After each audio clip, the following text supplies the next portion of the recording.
Good morning, and thank you for joining us. We begin with our top story. The U.S. Secretary of State John Kerry met with the Israeli Foreign Minister Avigdor Lieberman in Washington last night, and the two leaders presented a united front, only a day after Kerry placed the blame for the meltdown of the talks mostly on Israel.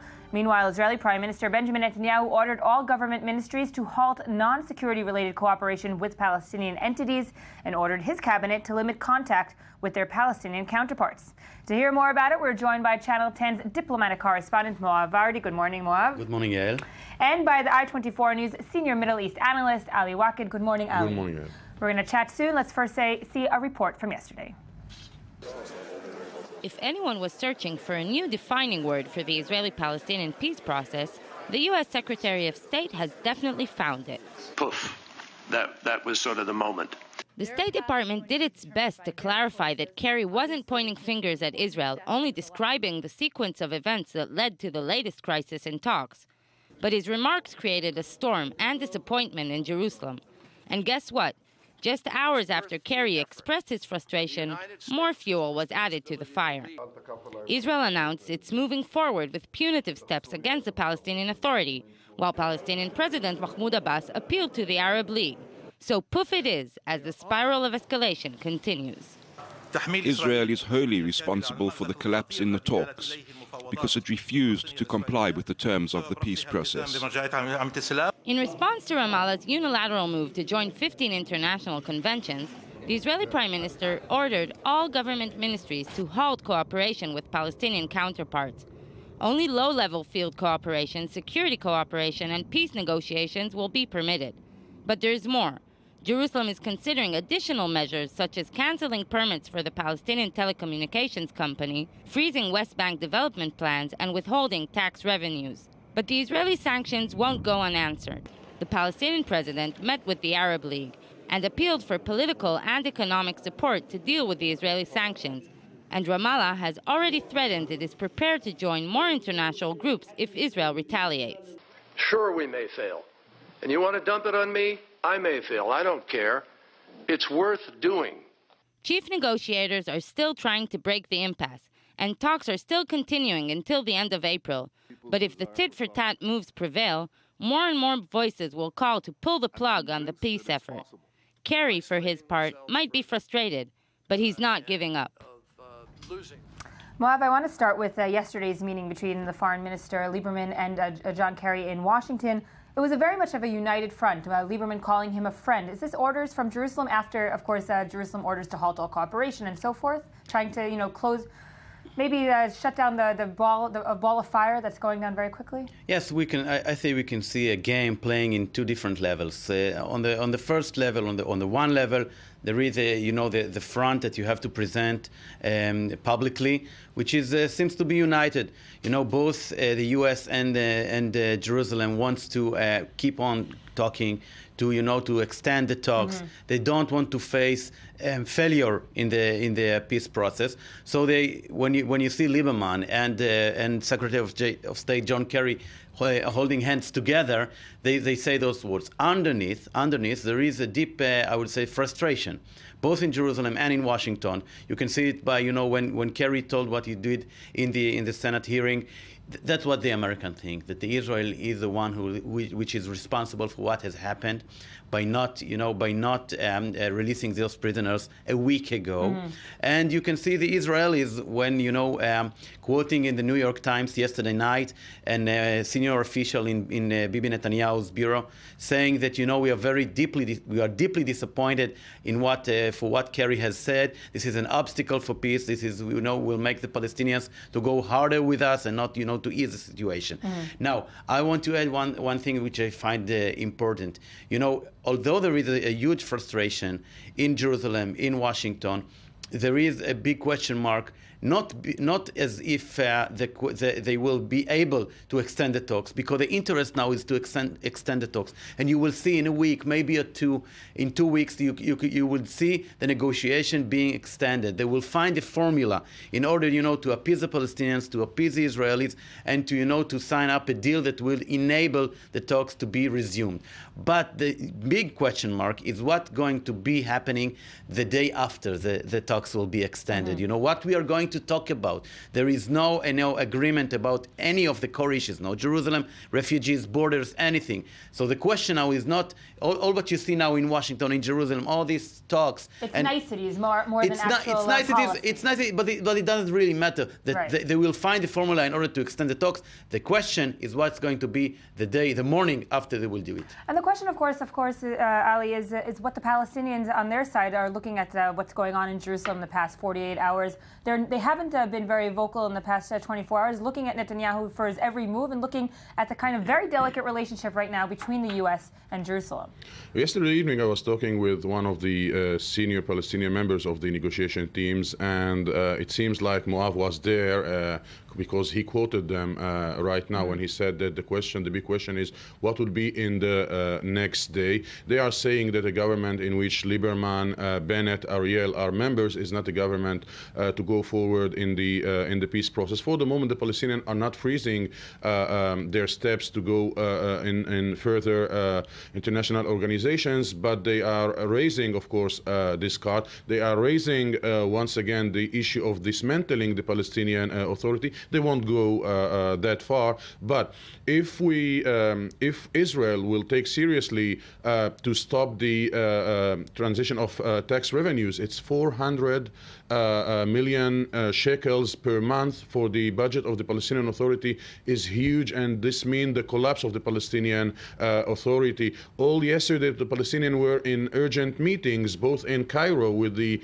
Arab foreign ministers and inside the Palestinian Authority ministers to see how they can confront these Israeli measures. So on one hand, the Palestinians are stressing from the Israeli measures, especially their impact over the Palestinian economy and over the frustration in the street, the political frustration that can be now also a financial issue to the Palestinian in the street. But the big question among the Palestinians is they are very encouraged from what they heard from Secretary of State Kerry. Well, what the Palestinians said that Kerry criticized us, but he condemned the which is something that they don't see every day. But they also heard from the Arab League yesterday, as you said, in Cairo. The Arab League gave them a green light to continue with the talks, meaning that the international community is trying to push the Palestinians back to the talks and away, perhaps, from international treaties. It is hard to say it, but it is true, and Moab said it. The Palestinians have no choice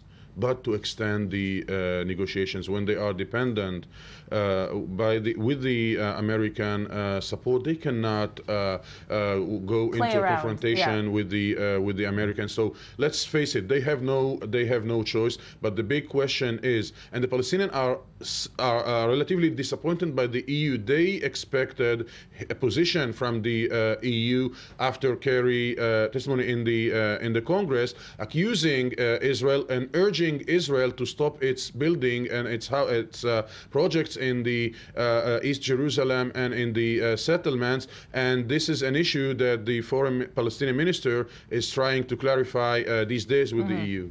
The meltdown of the talks, many see as a turning point, perhaps, was, of course, Israel's refusal to release Palestinian prisoners. But the turning point in the past 24 hours, of course, is the U.S. Secretary of State's testifying to the Congress. Let's see his poof speech, as it's probably going to be called. Unfortunately, the prisoners weren't released on the Saturday they were supposed to be released. And so day went by, day 2 went by, day 3 went by, and then in the afternoon, when they were about to maybe get there, 700 settlement units were announced in Jerusalem, and poof, that was sort of the moment. So we find ourselves where we are. My hope is the parties will find a way back. We're working with them to try to do so. But they have to, again, I repeat, they have to make that fundamental decision. Besides this, of course, poof statement probably going viral and will probably be the one, just like we have other speeches, the duck speech and so forth, the poof speech. How serious is it? I mean, as Ali said, he did also condemn the Palestinians, but by condemning Israel, is this a turning point in terms of U.S.-Israeli relations? No, I don't think so. I think the tension is already there month ago. Because people like the Minister Bennett and so forth are using this as political capital. Yeah, sure. Everyone uses it as political capital, both in the right wings and in the west and in the left wing, of course. But I think, back to the question, where are we going?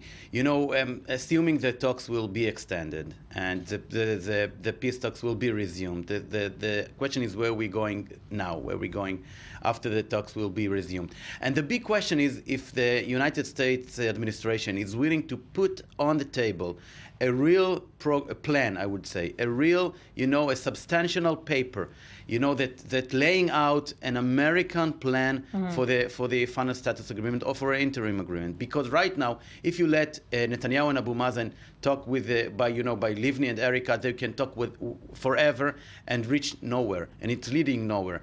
The thing now is, if Kerry has the support of the United States President Barack Obama to put out a framework agreement which will be substantial, Yael.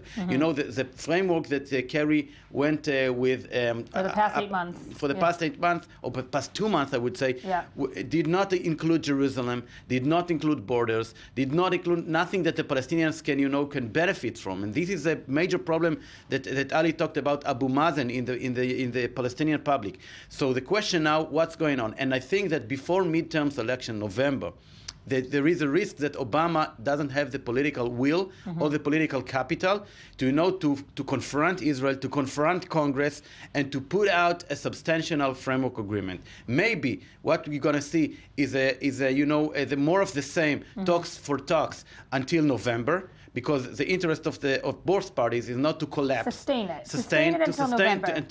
And after November, this is the question, if after November, President Barack Obama and John Kerry going to unite in order to put out a substantial paper to say both sides, look, this is an American plan. Now, you're going to say yes or you're going to say no. This is our plan. But Ali, will the Palestinian street wait until November? There's a lot of time is of the essence right now. I mean, as you said, they're looking at Israel for its decisions on the Palestinian economy and so forth. Things can go wrong very fast. The Palestinians are here the weak side, so really they don't have much choices. And the big question is, once again, Kerry is getting back with a plan. Will this plan include what the Palestinians demand for East Jerusalem, for the Jordan Valley, for the water, for the borders issue? And this is the big fear of the Palestinians, that nothing will be new, even if the talks are resumed. If we remember in the Kerry frame proposal, the Palestinians, Jerusalem was not mentioned. Right. Kerry in some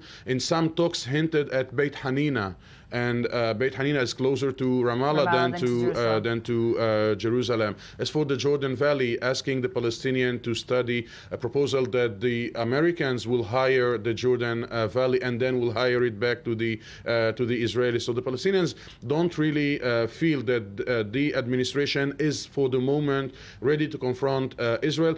They are frustrated because what they hear in the rooms from the Americans is a total understanding from the Americans to the Palestinian demand. But once the three sides are together, the Americans are trying to play once again the mediator, and this is the frustration of the Palestinians. And Mahmoud Abbas is still a legitimate leader for the Palestinian people in terms of they are still waiting for his every call and every decision, or are they going to get weary perhaps of his leadership?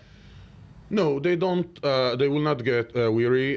But for first time since long time in the Fatah movement, Abu Mazen is criticized for his keeping talking with Israel. Talks, yeah. And the same thing goes on the Israeli side, very much similarly, actually, to what's going on the Palestinian side. Netanyahu has a group of cronies, if you will, in his government that are saying things like, we're going to annex the entire West Bank, and that's about it. And they have support in the Israeli public for it. Yes, but it's only, a political game. Everyone, as you said before, trying to gain or to benefit from the situation for his own political reason. You can see Naftali Bennett now, taking the advantage of now the crisis, and Kerry saying this, and the Palestinians doing that, to say, okay, the Palestinians went to the UN, we are going to annex. Of course, this is not in the cards of Benjamin Netanyahu, the Prime Minister. The Prime Minister knows that, he is going to pay a very big price. He is in Israel, not he personally. Israel is going to pay a substantial price if the talks going to be collapsed. Even if Israel is right and the Palestinians are the no-sayers and everything, and Israel played the game all along the past, I would say, 8 or 9 months. If the talks going to collapse, the international community, that is the U.S. and the European community, going to view Israel as a responsible part for the failure, because Israel is the stronger part. Israel is the one with the upper hand on the situation. So Benjamin Netanyahu knows it very well, and he's trying to do his best in order not to face a situation to save himself politically and also Israel politically as well. And this is why the Palestinians are doing all the efforts not to be to share the same responsibility as Israel for the collapse. Looking from a side and then trying to do business as usual. Ali Waked, Moav Vardi, thank you both for joining us. And after the break, we're going to speak about Indonesia. The parliamentary election is kicking off, setting the stage for the upcoming presidential poll in the summer. But first, some more of these morning's headlines.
And welcome back to I-24 News Morning Edition. We get to say now hello and good morning to our one and only Anthony Grant, who joins us daily to discuss the news you may have missed while scanning the headlines. And with me, of course, is the I-24 News senior editor, Ruti Sinai. Good morning. Anthony, we're going to start with you. Good morning. Good morning. Enlighten us on this dreary morning. Yeah, well, kind of dreary. Yeah, semi-dreary. And a semi-dreary headline from the New York Times, which is no surprise to people in Israel. I'll just read it for you. Israel deeply disappointed by Kerry's remarks on peace talks. Yeah. Well, no great shocker there. No, but it was the New York Times exclusive. The official from the Prime Minister's office spoke specifically to the New York Times, making sure so there's something with get that. out, in the world after.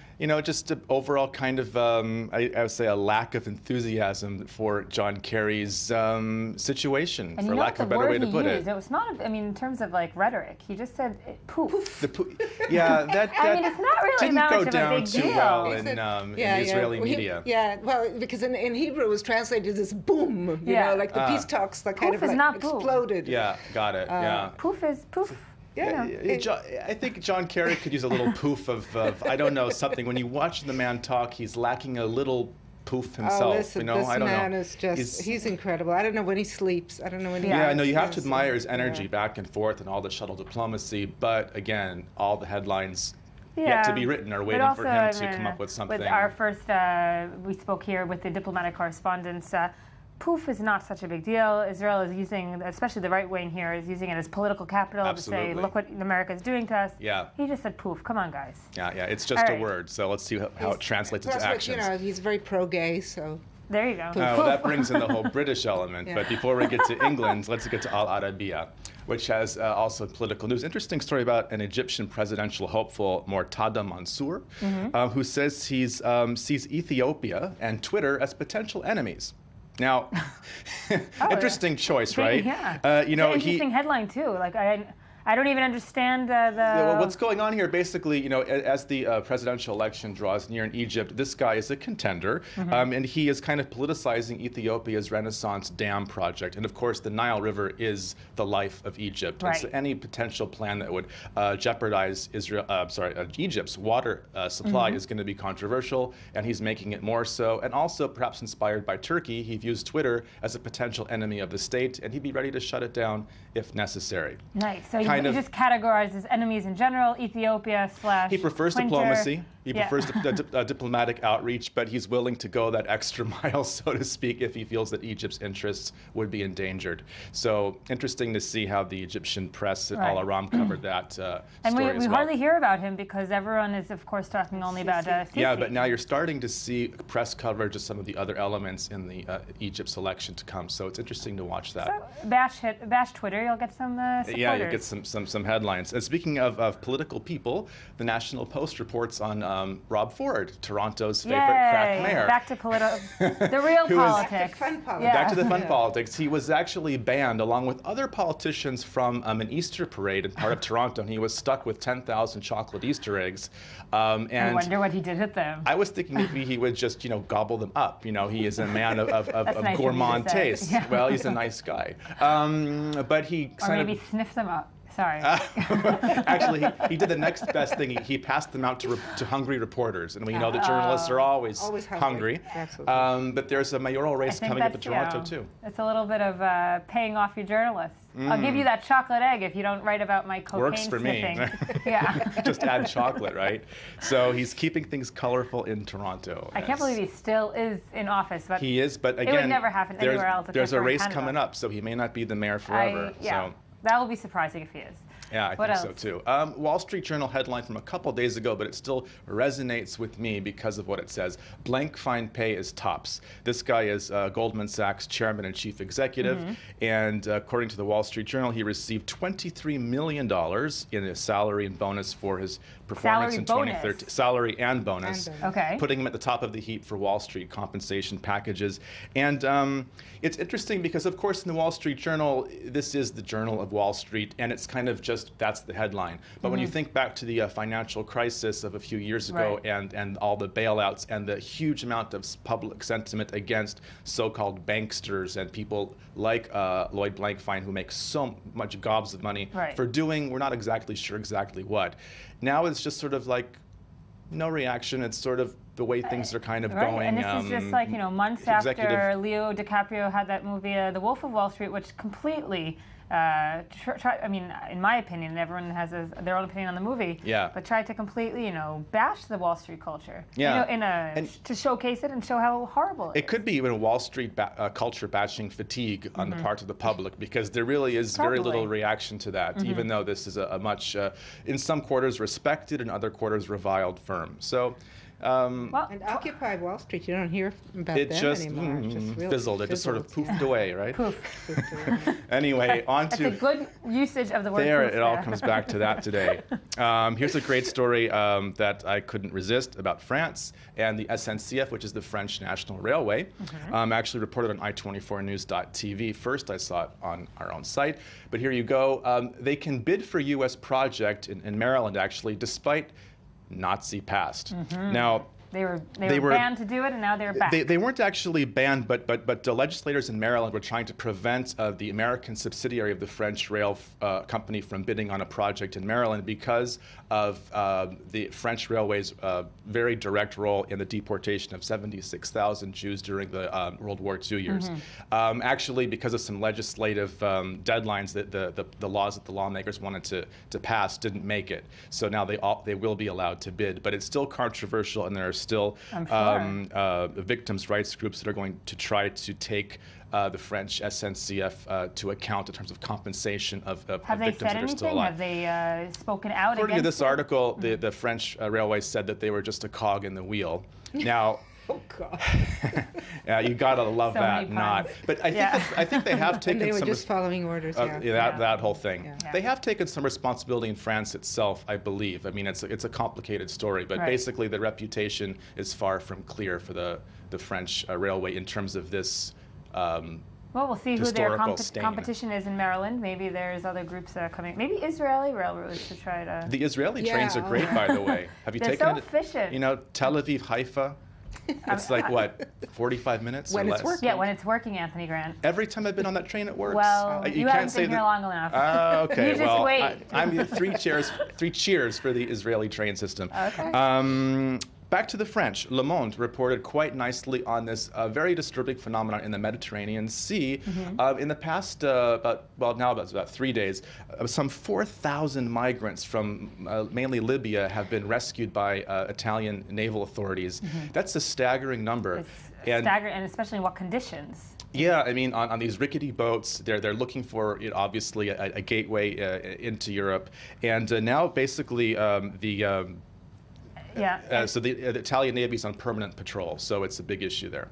Okay, Anthony Grant, thank you for joining us. You'll be back, of course, and you'll be back with some juice. More juicy tidbits, good. yes. I'm happy for that.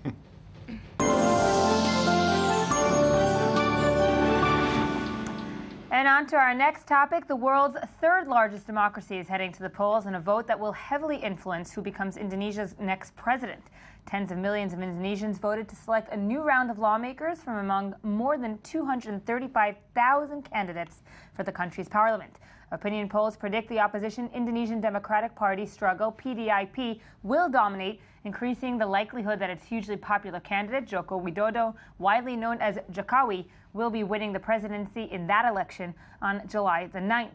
We are still here in studio joined, of course, by I-24 News senior editor Ruti Sinai. Hi, Ruti. Thank you for joining us. Let's take a look first at the following report. 500,000 polling stations were set across Indonesia during its parliamentary elections held on Wednesday. 186 million registered voters had the chance to choose potential state lawmakers for more than 235,000 candidates.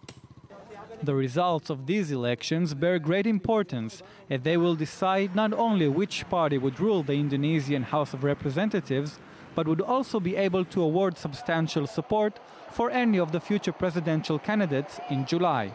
Indonesia is the world's third largest democracy, as it's home for 240 million people.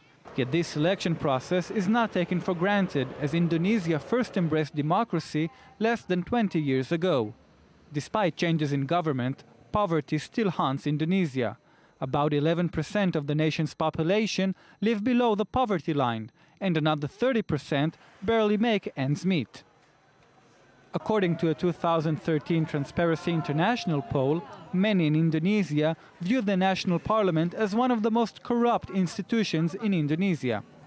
And so the lines in polling stations are even more impressive and show that the country's fifth free elections ever is still a tradition the public wish to keep. Ruti, it seems that this week is the days of elections of the world's largest democracies. Of course, we're having India. This is the world's third largest democracy. So the world is very much interested in what's going on. Absolutely, and it's a growing economy too. You know, they have a very strong economy, even though they have a lot of poverty. But their growth is something like 5.5%. It's the biggest Southeast Asian economy, actually. Yeah, it is, and it keeps going up and up. Okay, so they have a turnout of 75%, which is, fairly remarkable in most democracies these days. Yeah. And that's even more remarkable given that people are fairly fed up with corruption there, and yet they still are willing to go and give it another chance. The piece we saw, or you mentioned in your intro, this fellow who is the governor of Jakarta, who's probably the most the front runner for the presidential elections scheduled for July, Jokowi. Well, he surprised everybody, and the party got less than 20%.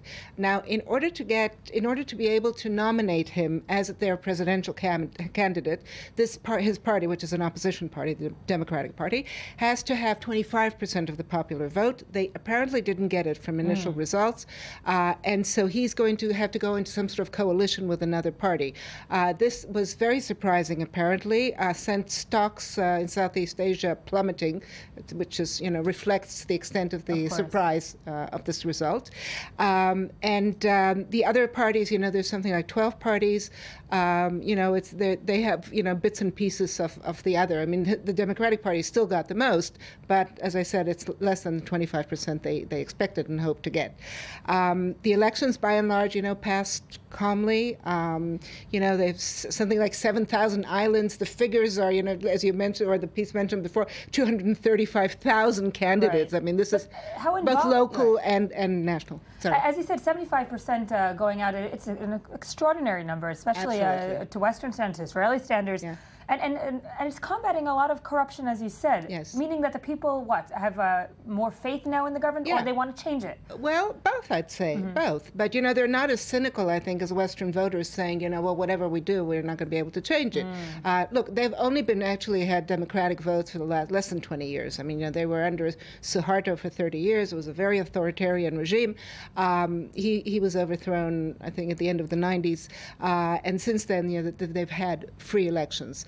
So I think they're still probably enthused by it, which is great. Hopefully they can keep it up. Yeah, indeed. It's very it's encouraging. Yes, absolutely. Another big element of the elections and in general Indonesia's division between secular and religious. Right. And these parties, mostly all the top liners, the front runners, are all secular. All secular. Meaning what? Meaning, actually, according to all the polls, and very respectable polls, the power of Islamic parties has declined seriously in recent years in Indonesia. But, the flip side of it is that, yes, they're secular. By the way, there are no left-wing parties whatsoever since the communists. Nationalistic. Very nationalistic. The other main candidate, in addition to Jowoki, whose name I won't even begin to pronounce. But anyway, he is very much a nationalist, and he's talking about protectionist policies. If he comes into power, he says, Indonesia has been selling out to the West and it's been selling out to China. We've got to stop this and so on. So that's sort of the trend. I mean, so no, the Islam is not, has not taken control. Yeah, right. But although one must say that this is the world's largest Muslim country. Exactly. Yeah. But yes, nationalists. Definitely. And we started by talking about economy, and there's probably almost a direct correlation between this secular nationalist kind of ideology and the economy, which is doing so well. Yes. With a lot under the poverty line. Right. So the gaps are still there. The gaps are horrendous. There are something like 100 million Indonesians still living on $2 a day, which is poverty. And I think this is one of the main things they're going to have to address if they want to keep growing, because they're not going to achieve sustainable growth of this kind without addressing opening and addressing the poverty issue. This thing has to trickle down. If this growth and this wealth is going to be concentrated at the top, it's not going to work, and it's going to erode democracy. So just by looking at the polls from yesterday, we have to start learning the names of other candidates besides Jakawi. We all thought Jakawi was going to be and that's an easily pronounceable name. It is. It's catchy too. It's like poof. Anyway, Anthony Grant, Ruti Sinai, thank you both for joining me. And after the break, is a new trend of women who choose not to shave their body hair simply just a trend, or is it here to stay? We'll find out, but first, some more of this morning's headlines.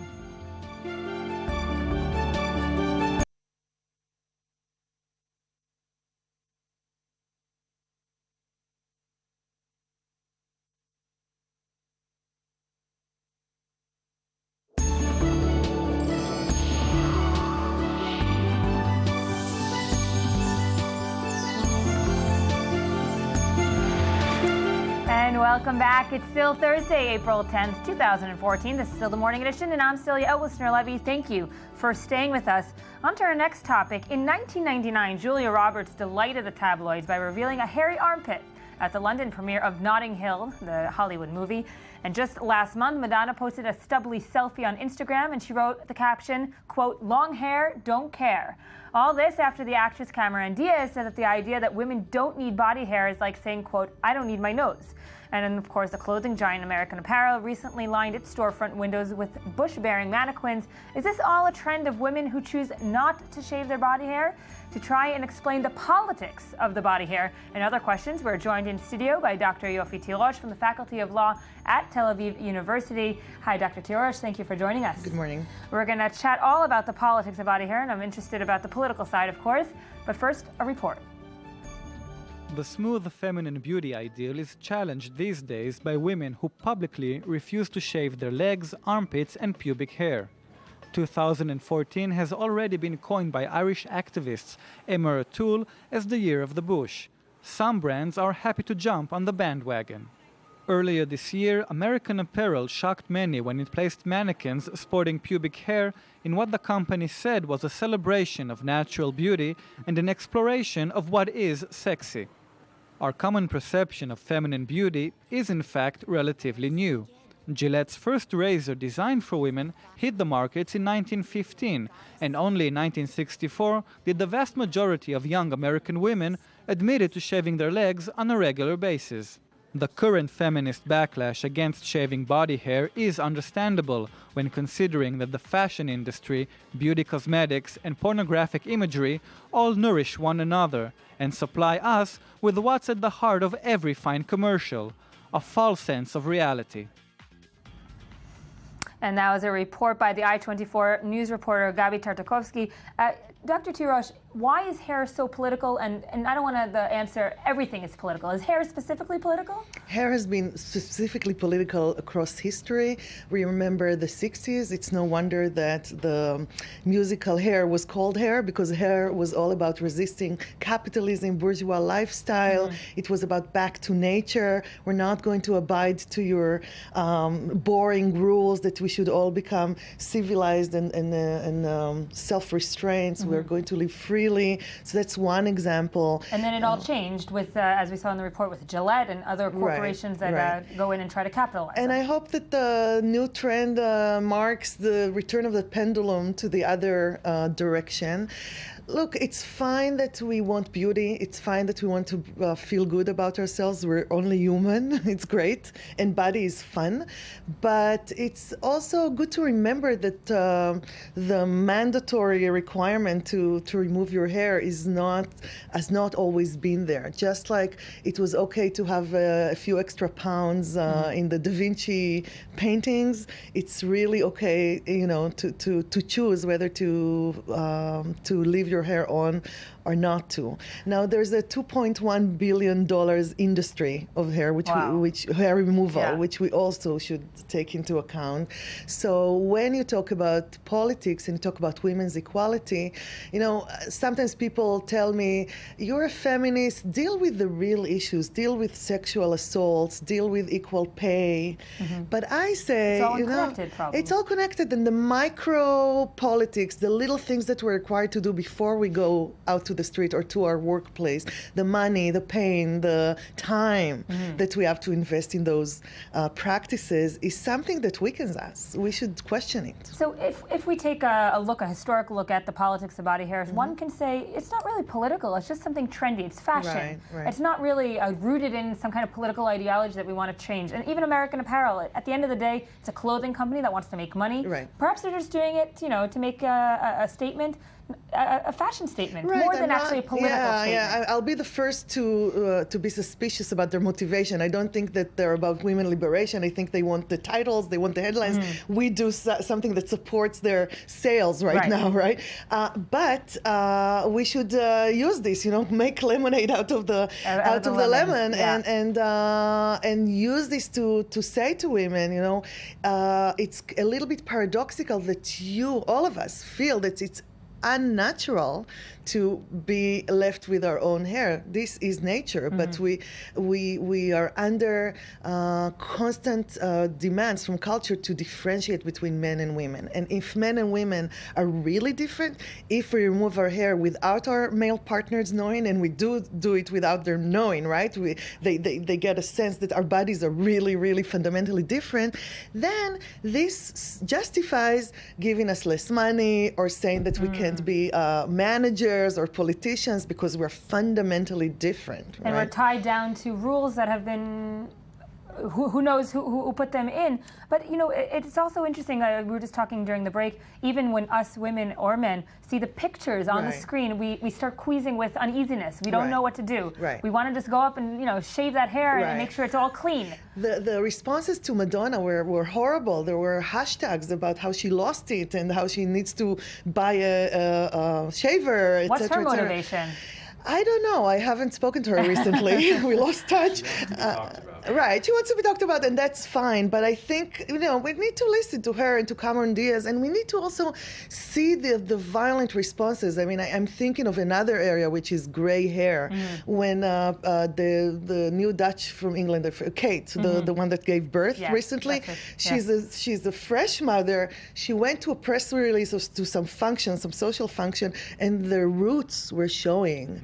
And the press was all over it, Oh, sorry. How did she let herself go, And we're talking about someone who has, help from every angle and so forth. Right. That was shocking. So it's not just aesthetics. There are sanctions. There are real punishments for women who rock the boat too much, even if they're Madonna or royalty. And last question quickly, is it better in any other country? Is it a cultural thing by country, or is it universal? With globalization, it's shifting everywhere. When television and cable TV moved to the Fiji Islands, anorexia rates became, skyrocketed, which wasn't the case before. So now we see Chinese women want to become taller. We see Indian women want to have their skin brighter because of globalization. Dr. Yofi Tirosh, thank you for joining me this morning. You're staying with us. We're going to talk to Anthony Grant.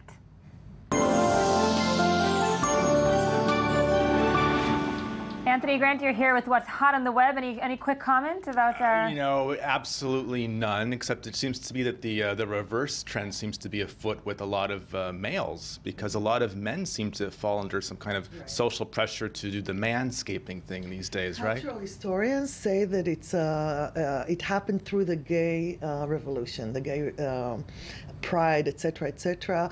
There's something about the gay culture today that's all about fetish to body, which is odd as well, because when you look back at sort of the 70s and all that, with men of all stripes, hair was like you going from the 60s on. So perhaps a trend. What do you? The mysteries of hair, but you know what? The politics of hair. How about the mysteries of Ukrainian military apps? Okay. Yeah. So if you want to join a right-wing Ukrainian militia, there's an app for that. Thank God. I mean, as Vocative.com reports, apparently this if you can't fight the Russians, just make an app. Make an app. Yeah. It's called Right Sector is this Ukrainian ultranationalist political party and paramilitary militia. And they have an app which is used for, various things, self-congratulations, incitements, chatter. So, you don't have to be Ukrainian to join, but it doesn't hurt. Nice. And this was a group that was actually very central. At least it's nonviolent. It's not. They're not. I am not going to say it's completely nonviolent. I mean, the app itself is just an app, but what people do with it. The incitement that. Interestingly, the conversations that people can have on this are deleted after 5 hours. So, kind of reducing the accountability Snapchat factor. Meets the Crimean crisis. Yeah. Has Obama considered joining? He probably should. Maybe he'll intervene finally. At least get the app. I'm sure that Putin is interested in all the applications of this app. Nice. So interesting to see how things are. That technical world intersects with the paramilitary in Ukraine. Also, on a tech note, selfies. Yeah. Well. New York City.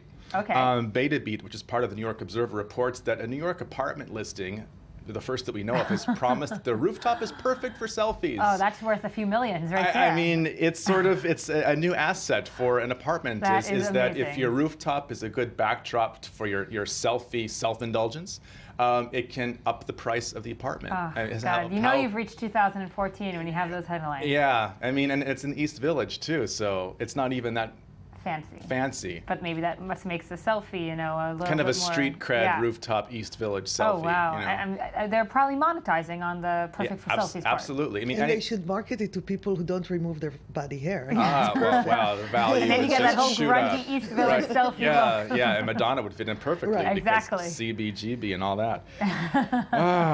On a somber note, Peaches Geldof. Yeah. Do we know any more details? Well, according to what I found, her death on Monday was still ruled a non-suspicious, unexplained sudden death. So they're not saying for sure that it was suicide.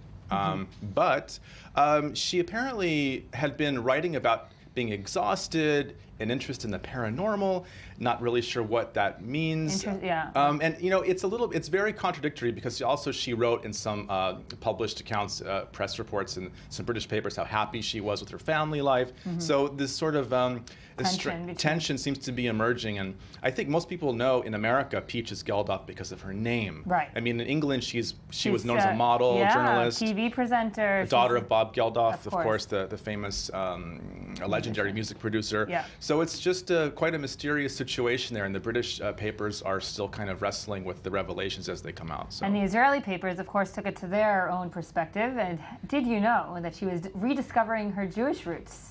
Isn't her husband? Her husband is Jewish. A North London Jewish family, and apparently her grandmother was Jewish, and according to her husband, she was just rediscovering her Jewish roots. Of course, the Israeli papers would take it to that perspective. Yeah. Like I said, it's just all sorts of elements to that. And it's we'll find out. Yeah. It'll probably come out much later. And on a happier note, NBC, venerable American television network, is asking viewers for better sitcom ideas. Kind of like pay me. What do I get for that? Well, it's kind of like a crowdsourced comedy type thing, which is, I think, unprecedented for a huge network like NBC. They've enlisted the support of famous people like Aziz Ansari, Jason Bateman, Seth Meyers, Amy Poehler to kind of judge people's ideas for new sitcoms that they can submit starting May 1st on it's called NBC Comedy Playground. It's a special dedicated website for this. And apparently they're looking to tap the internet, people's videos that they do on their own, and trying to find the jewels hidden away in all of the internet sort of white noise. And who knows what will come out of it, but it's quite exciting to see. Who gets paid? I'm worried about that they're just going to steal people's ideas. No, the winners will be probably richly compensated. All right, we'll get right to it, Anthony. Yeah, I know. After this, we're going to sit and we're going to send in our Israeli. A lot of American companies snap up Israeli television ideas, so maybe we could. Only of late, but yes, you're right. Like Homeland, some singing competition show that I think was picked up by some. But no network. Comedy. We'll try for the comedy. Yeah, we're pretty funny. We could find some comic elements around here. All right, so we have May 1st is when the website kicks off. Also in the States, Vanity Fair is going to be the exclusive outlet for Edward Snowden's 20,000-word narrative about Edward Snowden's thoughts and views about life, leaks, etc., etc. How'd they snag that? I don't know, but it's amazing to see how he's now. This really marks his sort of metamorphosis from political phenomenon to pop culture apotheosis in a way. Who knows what he's going to say? The issue, I don't think it was for the May issue, but they leaked a little bit, some extracts online, and it just he continues to enchant with and he's still in Russia, speaking from his hotel room, apparently. Or wherever he's hidden away in Moscow. But yeah, you're right. To have Vanity Fair is making it much more into a pop. I mean, this is what people read at hair salons, and all that sort of thing. Speaking of hair. So, how's Snowden doing? Yeah, maybe he's working on his haircut. Or on the sitcom. Or on the sitcom. Wow, we have the stirrings here of something amazing, I think. Maybe I have the lineup for the sitcom. It's going to be like Madonna and East Village, no shaving. Edward Snowden. Yeah, exactly. Putin. I don't know. Putin. All right, well, developing apps for Speaking Ukraine, of hairless, Putin, Yeah. this way, he's very everywhere, the famous horse picture. Yeah. Last one. The Mirror talks about this village in Wales, which has the longest name of any town, I believe, in the world or Britain. It's called. I don't think it's in Wales. It's in North Wales. Yeah, it's called Landfair PG for short, but the name is so long that's the train station. You're not going to even try. I can't even. It's like supercalifragilisticexpialidocious. Wow. I don't know. How many people live there? 4. There you go. No, I don't know.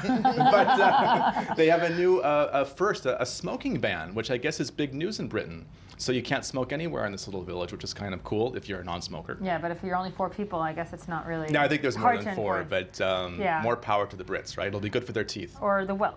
Or the Welsh. Or the Welsh. Yeah. Anthony Grant, thank you for joining us. Dr. Yofi Tirosh, thank you for joining me this morning. And after the break, we're going to check the politicians' Instagram accounts. Maybe we'll find again some Madonna stubbly hair. But first, let's hear some more of this morning's headlines.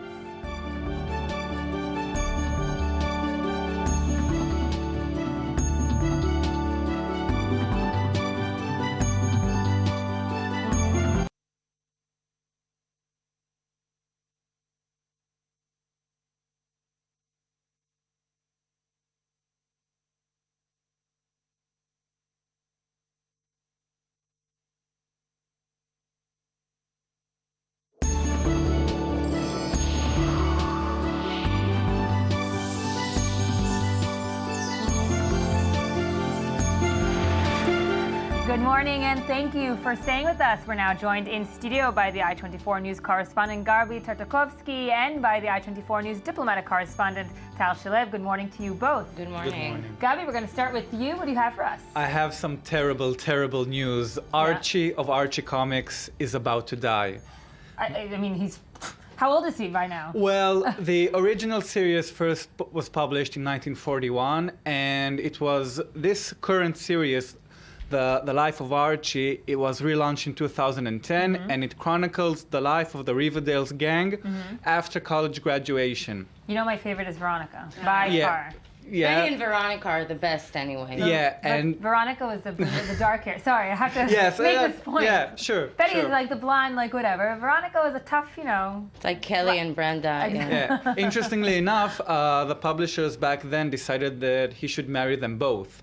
But for this series, The 2010 version. Yeah, in the 2010 version, we're not going to know for sure why was Archie killed, but they did say he's going to die in a heroic fashion. Maybe he's going to save Jughead's life or something like that. The following issue will chronicle how the Riverdale gang copes with Archie's absence. And then it's going to finish the entire No, thing? no, he's not. Just Archie's dying. Archie is dying, but Archie Comics is going to live probably forever. Currently, there are 16 different Archie titles, so this is just one plot that's going to get this dramatic turn of events. Is it, are they sick of writing about him? They lost their ideas? Usually that's why they kill out a character. Yeah, well, it generates press, and I think they've done a good job about it. No doubt. We're talking about it since 1941. Definitely, and anyway, whether Archie is going to survive or not, this is going to be a very interesting year for Archie Comics, because recently it was announced that Lena Dunham of HBO's Girls is going to write a 4-part story for Archie Comics. Now that's a collector's item. That is a collector's item, and wow, she'll make Betty and Veronica she'll put them to good use. Definitely, definitely. Wow, that's a good gig for her as well, and it's very good for both sides. So what else do you have? Well, we have a great report by Shachar Peled about one of the most interesting and successful Indian films to have been released in the past year. It's called The Lunchbox. All right, let's take a look. When thinking about India's film industry, one word immediately comes to mind: Bollywood. But gradually a community of independent filmmakers is starting a new era in Hindi cinema, the Indian indie movement. I don't have the talent to make a sort of traditional song and dance Bollywood film. This is what I can do. So it's not a path that I chose, it's just sort of something that it just comes naturally to me. Much to his surprise, director Ritesh Batra received rave reviews for his debut feature film, The Lunchbox, a bittersweet romantic comedy and sensitive portrayal of Mumbai, his hometown torn between tradition and progress. It is a surprise because one cannot plan these things. One can just work on the film, make sure that every moment is true. And it has some resonance. Having won the Best Actor and Best Screenwriter prizes at last week's annual Asian Academy Awards, The Lunchbox has already crossed $4 million at the Indian box office, a record for an art house film in India's film industry empire. Usually an indie film in India will release in 20 screens, and our film released in 300. So it's a really good sign, I think, for all independent filmmakers. The movie depicts Mumbai's famously efficient lunchbox delivery system, carried out by messengers named Dabawalas. It tells the story of two strangers that become connected through notes they exchange within the lunchboxes. So it's a community of 5,000 lunchbox delivery men. It's a tradition that dates back to 125 years. And they work as a cooperative, and it's an ancestral profession that passes from father to son. Initially intended as a documentary, Batra was fascinated by the intimate personal stories of the people using the service and started to create a fictional script instead. After following the lunchbox messengers for weeks through their complex system of numbers and letters, the film was born. According to Batra, this is just the beginning of the beginning, and a wave of artistic independent films is expected to wash over India in the years to come. So, Gabi, we all know India, of course, is Bollywood. Now it's indie.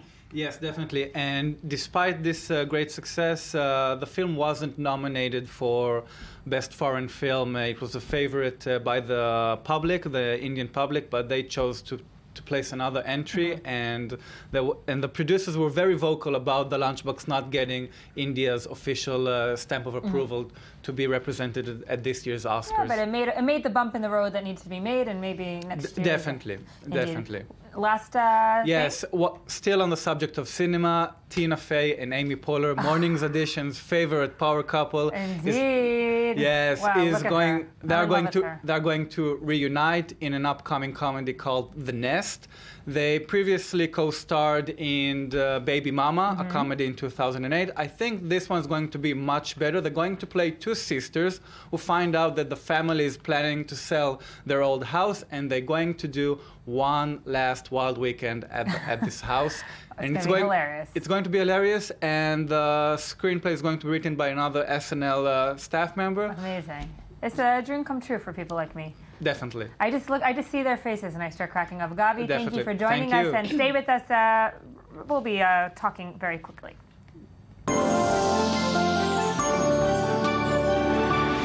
And we're joined now by the I-24 News diplomatic correspondent Tal Shalev, who brings us the weekly mix of politics and Instagram. Tal, what do you have for us? We almost had a really big crisis this week. Okay. Why? Because the White House was considering to ban selfies with the president.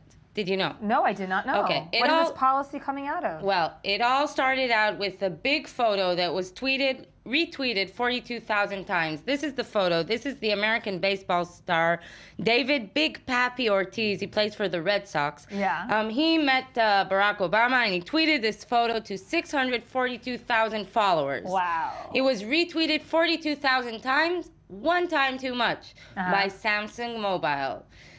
Again, Samsung Mobile. Yeah. The day before this photo was taken, Samsung Mobile signed Ortiz as a social media insider.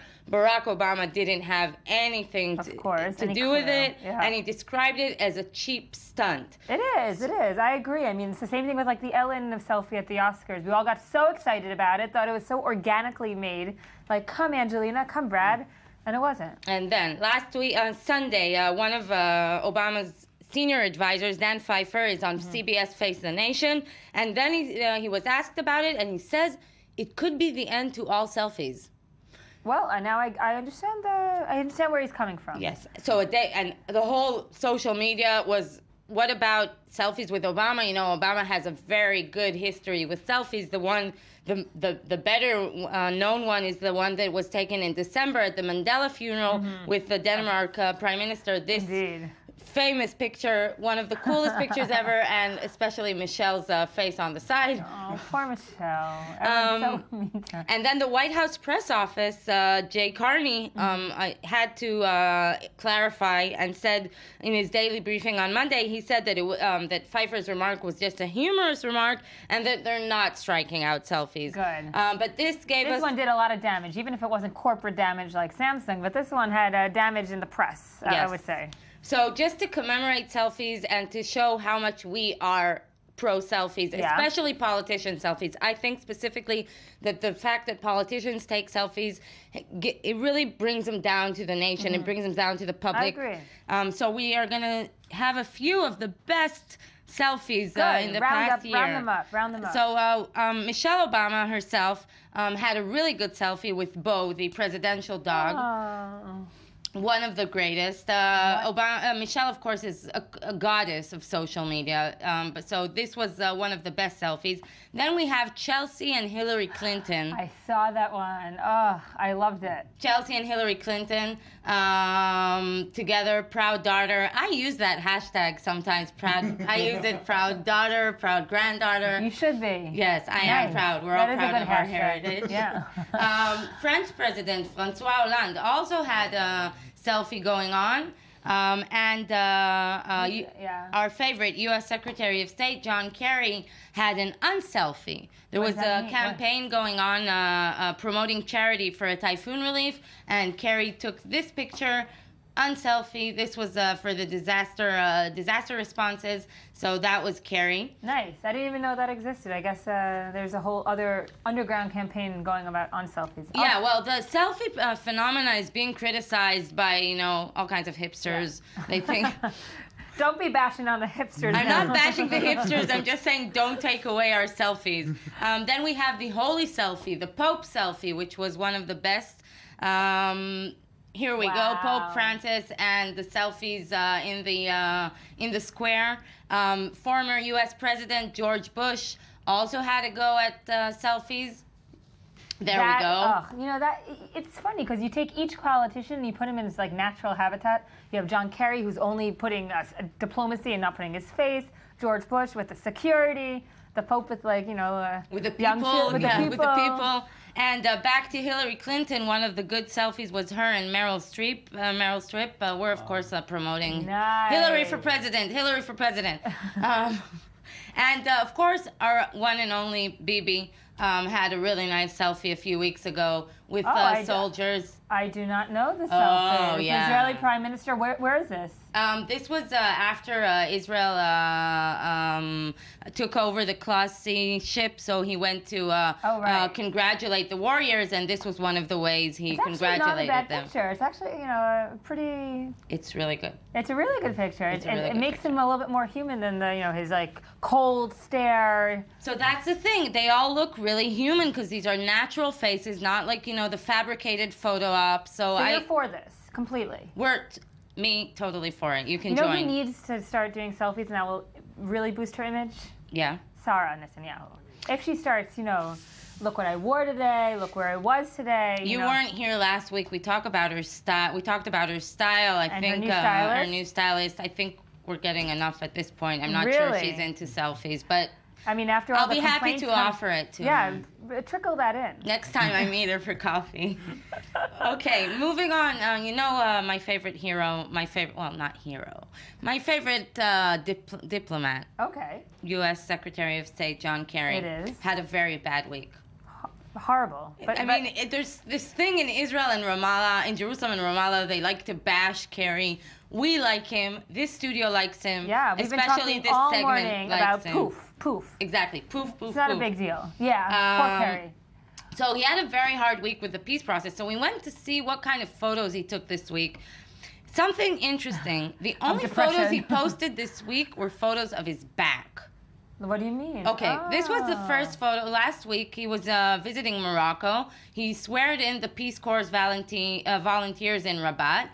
So here we see his back. Then he was with the King of Morocco, again, his back. And the third photo... Well, we know it's his unselfie. I mean, he's made it clear that he's an unselfie kind of guy. No, but Kerry actually likes to take pictures of himself. So I think he didn't want to see... He's depressed. Maybe he's depressed. He's depressed. He didn't want us to see the expression on his face. Palestinian is a psychologist, not only a diplomatic correspondent. She really understands people. This is the hearing, the poof hearing.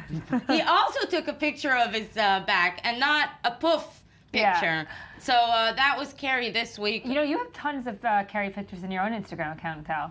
Yes, I have really good ones. You don't have any selfie, though, with him? Not yet? Not yet. No, that's going to happen. I have a smaller goal before. I want to get a selfie with Jen Psaki, his spokesperson, who's also a personal hero. And then I can go on to Kerry. She won't mind. Does she have her own Instagram account? They don't. The State Department, please discover Instagram. You have really good Twitter accounts. Yeah, but their Twitter is like very policy oriented. There's no. No, they're also very. I mean, Jen writes, you know, like just having the best hamburger in D.C. Well, sometimes she does. Jen and Mary Harf, her deputy, has all kinds of comments on the P5+1 negotiations. Yeah. They're good at Twitter, but please discover Instagram, and you'll be our regular guests. Indeed. And last but not least, just a really pretty photo that was taken this week. I don't really have much to say about it, but the Israeli Defense Minister, Moshe Bogi Ya'alon, this is the photo. It's not a selfie, but it's a really good photo. He was in an exercise of the Golani unit, and he took this photo. I think the colors, I mean, it really caught my eyes. The colors are nice. It doesn't even look like Israel, you know? It looks like, you know, Switzerland. Switzerland, I was going to say, like Scotland, like the Scottish hills. Like, it looks like Braveheart. Like Braveheart. Yeah. Well, it's not. Yeah, Lone Braveheart. Well, that's the look he was going for, definitely. Yes. As opposed to Kerry with the backs and so forth. This screams like G.I. Joe. And you know, Ya'alon and Kerry, messianic, obsessive. Well, I mean, Yalon probably has a big part in Kerry's bad mood, but that's okay. We're hoping everyone will find peace soon and everything will be okay. And this is the time where you call out to all the politicians to keep on Instagramming themselves. And now we have a special request to Jen Psaki to open an Instagram account at least. And then come and get a selfie with me. And then come and get a selfie with you. Tal Shalev, I-24 News diplomatic correspondent, thank you for joining us. Gabby Tatakovsky, thank you for joining us this morning. That's it for us this morning. You can visit us on the web or on our Facebook page, I-24 News. And don't forget to join us tomorrow to start your day every day. I was Yael Listener-Levy. Next up is the news. We'll see you soon.